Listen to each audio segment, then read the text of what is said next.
Yo! Good day everyone! Welcome to another video dito sa Man Cannot Ride. Nandito ako ngayon sa probinsya. Kasama sa trabaho ko to. I'm a regional training officer for Luzon. And meron akong 9 areas sa Luzon na bumabiyahe ako to do my work. And I love my job. Anyway, pag nasa probinsya ako, meron akong napapansin. Pag nasa probinsya ako, palaging ang nakikita ko in terms of motorcycles, habang palayo ka ng palayo sa Metro Manila, paubos ng paubos o pakonti ng pakonti ang nagsusuot ng proper riding gears.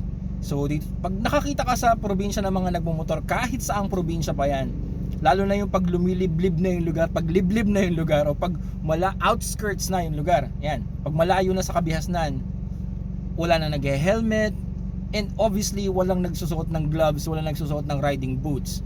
Kung napapanood nyo yung mga previous videos ng Man Cannot Ride, ang ipinopromote ko na tatlong essential riding gears ay helmet, gloves, and boots. Yun ang hindi pwedeng wala, kaya nga siya essential. Sa Metro Manila na nga lang, kapag nakakita ka ng mga pasensya na ha, pero I'm just gonna call out, pag nakakita ka ng mga small displacement motorcycle riders, helmet lang ang suot nila. Kadalasan walang nag-gloves, at lalo naman very rare na merong naka-riding boots. So dun sa tatlong essential na yon, isa lang yung sinusuot ng mga small displacement motorcycle riders. At kaya nila sinusuot yon is just because para makaiwas sa paghuli. Hindi nila naiisip o kokonti ang nag-iisip na kaya sila nag-helmet para sa safety. O ang iba nga, siguro iniisip nila, oo, para sa safety yan, pero talaga para yan sa iwas huli, which is very sad. Tas pagdating dito sa mga provinces, wala na nag-helmet, and asa ka pa na merong mag-gloves at merong magbo-boots. And then wag na nating pag-usapan muna ngayon yung riding jacket, saka riding pants, at saka yung mga armor and body protectors. Wag na natin pag-usapan yon. Wala nang pag-asa yon.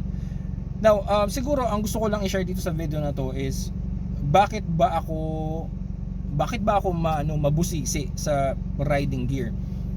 Ito lang naman siguro. And I have proven this sa sarili ko na rin mismo.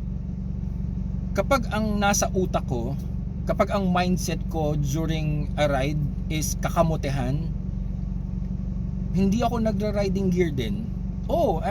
Aaminin ko na, I will admit, sometimes I don't wear riding boots, sometimes I don't wear my gloves. Yun yung mga times na ang mood ko is kamoteng-kamote. Sometimes nakapag-ride na rin ako ng t-shirt lang, tapos normal jeans lang, tapos sneakers lang, tapos yung helmet ko basta ko na lang sinuot. Dahil yung mga panahon na yun na ang mood ko is kamote. Sa tingin ko, yun yung dahilan kung bakit ako mabusisi sa pagpopromote ng tatlong essential riding gears na helmet, gloves, and boots. Kasi dun mo makikita na kung ang isang rider, ang kanyang mood is for safety and proper riding, unang-unang maiisip ng rider na yan is to protect himself. Helmet, gloves, and boots. Kung yan ang nasa isip ng isang rider, then makakaasa ka na ang mood niya is hindi kamote riding. Although, yes, may mga pagkakataon na kahit na naka-helmet, gloves, and boots, at naka-jacket and pants pa, tas naka-full gear pa siya, kamote pa rin. Pero ibang usapan na yun, para sa ibang videos naman yun, para sa ibang video naman yun. Balik tayo dun sa gusto kong puntuhin ngayon, na ginagawa kong sukatan para malaman ko kung ang isang rider ay nasa kamote mindset or nasa safety rider mindset. Ginagawa kong reference yung tatlong yun: helmet, gloves, and boots. Kapag nakakita ako ng isang big bike rider na naka-helmet, walang gloves, walang boots, I would think na 66% kamote yan, 33% lang siyang hindi kamote or safety rider. Baka nga mamaya kaya lang siya nag-helmet para makaiwas huli.